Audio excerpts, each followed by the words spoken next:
com as zonas. Falando desses critérios, o projeto que a senhora apresentou propõe 4 critérios para essa nova distribuição. Ele está apensado, como a gente diz no Congresso, no jargão político, o que, traduzindo para o português, ele está sendo discutido junto com um projeto também apresentado pelo senador Randolfo Rodrigues, que propõe outros 8 critérios. Queria que a senhora falasse sobre a escolha desses 4 critérios que a senhora considera fundamentais para redistribuir esse recurso. Na realidade, o do senador Randolfo está apensado ao meu, mas além dos dois, tem mais 2 outros. Os nossos estão apensados a 2 outros, né? Eu estipulo um critério, né? Baseado em quatro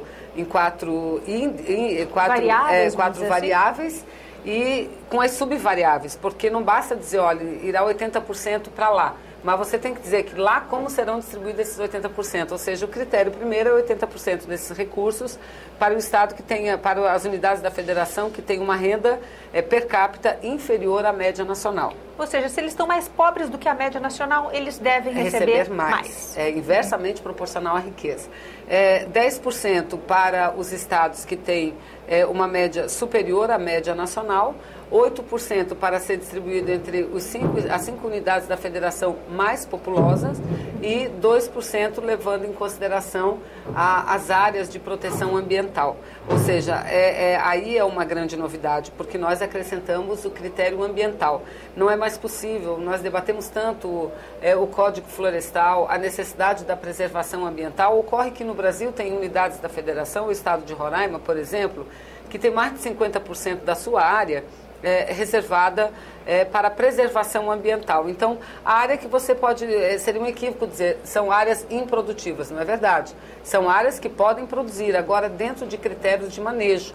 Mas o Brasil ainda está muito atrasado nisso. No fundo, essas áreas se tornam improdutivas. Quanto mais áreas de preservação ambiental, reservas indígenas, mais recursos dentro desses 2%. Exatamente. E deixando claro, a senhora colocou 10% para os estados, vamos dizer, mais ricos, ou com índice de riqueza superior à média nacional, e 8% para aqueles que são mais populosos. Pode acontecer do estado ser mais rico, mais populoso, ele vai ganhar nessas 2 distribuições. Mas é pouco, mesmo que some as duas, você vai ter 10% com 8 dá 18, está muito longe dos 80%. E mesmo que nem sempre esse critério vai acontecer aí, porque você tem estados que tem uma média per capita superior à média nacional, mas não são os mais populosos. O exemplo disso é Santa Catarina. No Nordeste você tem estados como a Bahia, que são estados de grande população, que esse aí, além de entrar no critério do mais pobre, vai entrar no critério de mais populoso.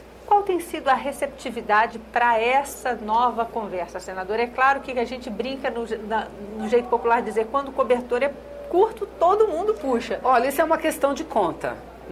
No meu entendimento, a maioria dos estados brasileiros ganham com a minha proposta, assim como a proposta do senador Randolfo, que trabalha com 8 variáveis diferentes, não é? Ganha, mas vai ter sempre aquele que vai perder. Então, a reação natural daquele que perde é reagir, é se colocar contra o projeto, não é? Eu falava há pouco que existem algumas distorções nas regras de distribuição atuais. Por exemplo, o estado da Bahia, a que eu me referi por ser muito populoso, ele tem um quociente hoje, um coeficiente que destoa dos demais estados brasileiros e não há nenhuma lógica e nenhuma explicação científica, não é? A senhora acredita que foram critérios políticos que regeram essa escolha naquele momento? Possivelmente devam ter sido isso. Agora é isso, o quociente da Bahia está muito superior ao de estados em situação semelhante. Senadora, a expectativa, a senhora falou aqui desse jogo de discussão que é natural na atividade parlamentar.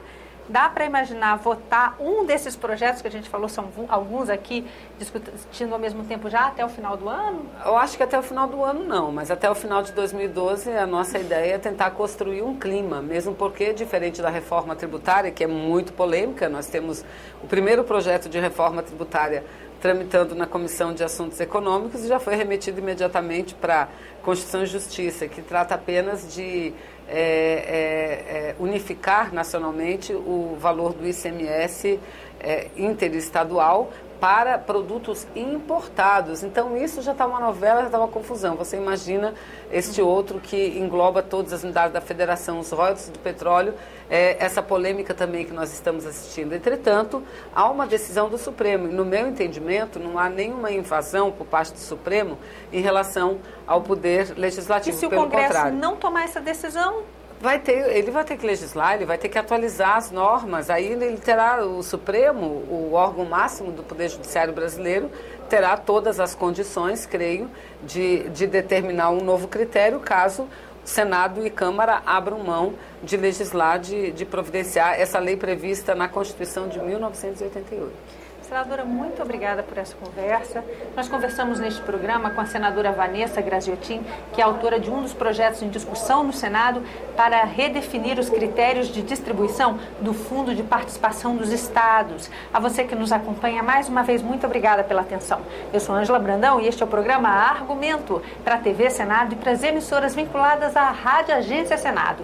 Para falar com a gente, o telefone é 0800 61 2211, ligação gratuita, assim como a nossa página na internet, onde você pode baixar este programa, www.senado.gov.br/tv. Tchau, até a próxima.